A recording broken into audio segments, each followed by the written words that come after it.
If you could make wine with arsenic, maybe, but otherwise, no. I wouldn't, because wine is a very convivial drink, and when you drink wine, you shouldn't have any enemies.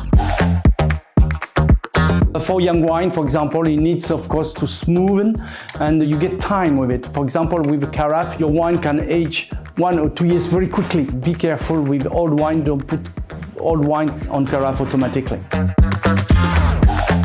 The best time is in the morning because you are rested, all your senses are rested, so you got a better feeling in the morning. At the end of the day, the sensations are not the same. So in a quiet corner, in a very lightened place, without noise around you and without perfume as well.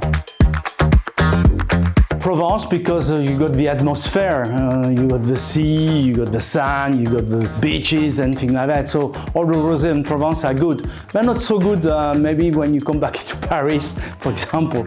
But usually I like the atmosphere around the rosé wines. Often we consider that we should serve the same wine that we used in a cuisine, but I think you don't need to spend a lot of money on the wine you put in the sauce. And what we're looking for in a marinade or wine cooking is the acidity, because it makes the cuisine more digest.